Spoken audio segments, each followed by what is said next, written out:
ನಮಸ್ಕಾರ ಎಲ್ರಿಗೂ. ಟಾಟಾ WPL ನ 17ನೇ ಪಂದ್ಯವು ಅತ್ಯಂತ ರಣರೋಚಕದಲ್ಲಿ ಅಂತ್ಯ ಕಂಡಿದೆ ನೋಡ್ರಿ. ಹೌದ್ರಿ, ಇಂಥ ಪಂದ್ಯ ನೋಡಕ್ಕೆ ಎಲ್ಲ ಕ್ರಿಕೆಟ್ ಅಭಿಮಾನಿಗಳಿಗೂ ತುಂಬಾನೇ ಆಸೆ ಆಗಿರುತ್ತೆ ನೋಡ್ರಿ. ಆ ಆಸೆ ಇವತ್ತು ಈಡೇರಿದೆ ನೋಡ್ರಿ. ಯಾಕಂದ್ರೆ ಇಂಥ ಒಂದು ಪಂದ್ಯ ಈ ತರ ಸಾಗ್ತದಂತ ಯಾರು ಅಂದ್ಕೊಂಡಿರಲಿಲ್ಲ ನೋಡ್ರಿ. ತುಂಬಾ ಕೂದಲಿನ ಅಂತರದಲ್ಲಿ ಈ ಪಂದ್ಯವನ್ನು ಗುಜರಾತ್ ತಂಡ ಗೆದ್ದುಕೊಂಡದ್ ನೋಡ್ರಿ. ಈ ಪಂದ್ಯವು ವಡೋದರದ ಕೋಟಂಬಿ ಸ್ಟೇಡಿಯಂನಾಗ ನಡೀತ್ ನೋಡ್ರಿ.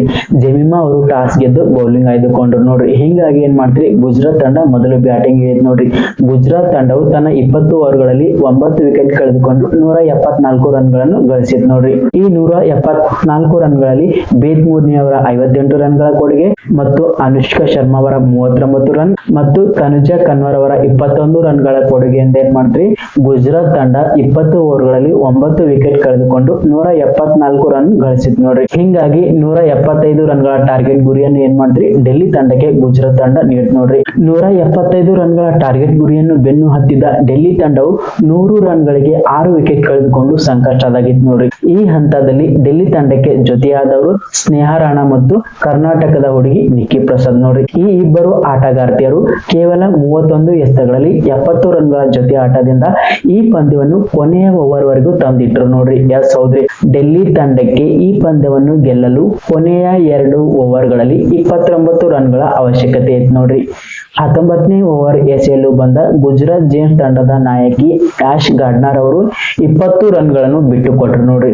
ಹಿಂಗಾಗಿ ಡೆಲ್ಲಿ ತಂಡಕ್ಕೆ ಕೊನೆಯ ಓವರ್ ನಲ್ಲಿ 9 ರನ್ಗಳ ಅವಶ್ಯಕತೆ ಇದ್ರೆ ಗೆಲ್ಲಲು.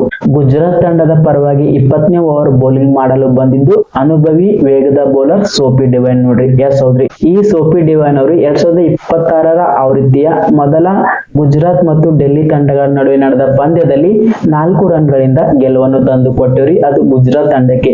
ಹಿಂಗಾಗಿ ಆಶ್ ಗಾರ್ಡ್ನರ್ ಅವರು ಇವರ ಮೇಲೆ ನಂಬಿಕೆ ಇಟ್ಟು 20ನೇ ಓವರ್ ಬೌಲಿಂಗ್ ಮಾಡಲು ಕೊಟ್ಟರು. ಹಿಂಗಾಗಿ ಡೆಲ್ಲಿ ತಂಡಕ್ಕೆ ಕೊನೆಯ ಓವರ್ ನಲ್ಲಿ 9 ರನ್ಗಳು ಬೇಕಿದ್ದಾಗ ಅನುಭವಿ ವೇಗದ ಬೌಲರ್ ಸೋಫಿ ಡಿವೈನ್ ಅವರು ಎಸೆದರು ನೋಡ್ರಿ. ಈ ಓವರ್ ನಲ್ಲಿ ಸೋಫಿ ಡಿವೈನ್ ಅವರು ನಿಕ್ಕಿ ಪ್ರಸಾದ್ ಮತ್ತು ಸ್ನೇಹಾ ರಾಣಾವನ್ನು ಔಟ್ ಮಾಡುವುದರ ಮುಖಾಂತರ ಡೆಲ್ಲಿ ತಂಡಕ್ಕೆ ಕೊನೆಯ ಓವರ್ ನಲ್ಲಿ ಕೇವಲ 5 ರನ್ ಬಿಟ್ಟುಕೊಟ್ಟು 3 ರನ್ಗಳಿಂದ ಜಯವನ್ನು ತಂದು ಕೊಟ್ಟರು. ಅದು ಸೋಫಿ ಡಿವೈನ್ ಅವರು. ಹೌದ್ರಿ, ಸೋಫಿ ಡಿವೈನ್ ಅವರು ಬೌಲಿಂಗ್ ನಲ್ಲಿ 4 ವಿಕೆಟ್ ಪಡೆಯುವುದರ ಮುಖಾಂತರ ಮತ್ತೊಮ್ಮೆ ಅವರ ಅನುಭವದ ಆಟವನ್ನು ಧಾರೆ ಎರೆದರು ನೋಡ್ರಿ. ಅದು ಗುಜರಾತ್ ಜೇಮ್ಸ್ ತಂಡಕ್ಕೆ. ಹಿಂಗಾಗಿ ಸೋಫಿ ಡಿವೈನ್ ಅವರು ಈ ಪಂದ್ಯದಲ್ಲಿ ಪಂದ್ಯ ಶ್ರೇಷ್ಠ ಪ್ರಶಸ್ತಿಯನ್ನು ಪಡೆದರು ನೋಡ್ರಿ. ಈ ಪಂದ್ಯದ ಗೆಲುವಿನ ನಂತರ ಗುಜರಾತ್ ಜೇಮ್ಸ್ ತಂಡ ಪಾಯಿಂಟ್ ಪಟ್ಟಿಯಲ್ಲಿ 2ನೇ ಸ್ಥಾನ ಪಡೆಯಿತು ನೋಡ್ರಿ.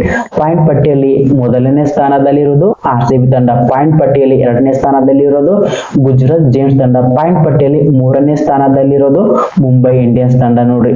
ಹೌದ್ರಿ, ನಾಳೆ WPL ನ ಪಂದ್ಯಗಳು ಇರುವುದಿಲ್ಲ. ಕಾರಣ ನ್ಯೂಜಿಲೆಂಡ್ ತಂಡದ ವಿರುದ್ಧ ಭಾರತ 4ನೇ T20 ಪಂದ್ಯವನ್ನು ಆಡಲಿದೆ. ಹಿಂಗಾಗಿ ನಾಳೆ ರಜೆ ಇದೆ ನೋಡ್ರಿ WPL ಪಂದ್ಯಗಳಿಗೆ. WPL ನ ಮುಂದಿನ ಪಂದ್ಯ UP ವಾರಿಯರ್ಸ್ ಮತ್ತು ರಾಯಲ್ ಚಾಲೆಂಜರ್ಸ್ ಬೆಂಗಳೂರು ತಂಡವು 29ನೇ ತಾರೀಕಿನಿಂದ ಆಡ್ತಾ ನೋಡ್ರಿ. ಈ ಪಂದ್ಯದಲ್ಲಿ RCB ತಂಡವು ಗೆದ್ದರೆ ಡೈರೆಕ್ಟ್ ಫೈನಲ್ ಗೆ ಹೋಗ್ತದೆ ನೋಡ್ರಿ. ಇಲ್ಲ ಅಂತಂದ್ರೆ ರನ್ ರೇಟ್ ಆಧಾರದ ಮೇಲೆ ಯಾವ ತಂಡ ಫೈನಲ್ ಗೆ ಡೈರೆಕ್ಟ್ ಆಗಿ ಹೋಗ್ತದೆ ಅಂತ ಹೇಳಕ್ಕಾಗಲ್ಲ ನೋಡ್ರಿ. ರನ್ ರೇಟ್ ಆಧಾರದ ಮೇಲೆ ಯಾವ ತಂಡ ಹೆಚ್ಚು ಅಂಕಗಳನ್ನು ಗಳಿಸಿ ಪಾಯಿಂಟ್ ಪಟ್ಟಿಯಲ್ಲಿ 1ನೇ ಸ್ಥಾನವನ್ನು ಪಡೆಯುತ್ತದೆ ಆ ತಂಡ ಡೈರೆಕ್ಟ್ ಫೈನಲ್ ಗೆ ಹೋಗ್ತದೆ ನೋಡ್ರಿ. 2 ಮತ್ತು 3ನೇ ಸ್ಥಾನ ಪಡೆದ ಪಂದ್ಯಗಳು ಕ್ವಾಲಿಫೈಯರ್ ನಲ್ಲಿ ಸೆಣಸಾಡಲಿವೆ ನೋಡ್ರಿ.